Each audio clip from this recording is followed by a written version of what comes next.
Ja,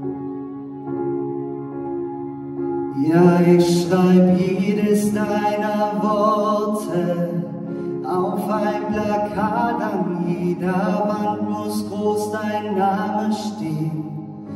Die ganze Stadt, die ganze Welt soll dich im Großformat sehen. Ich mal dein Bild an den Himmel und jeder schaut auf zu dir, denn du bist für mich die Antwort, weil jeder Tag mit dir so unvergleichlich anders ist.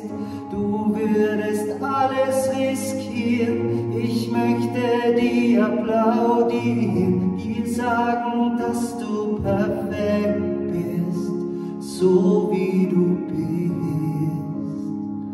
Du bist das Heiligste, das ich habe auf dieser Welt.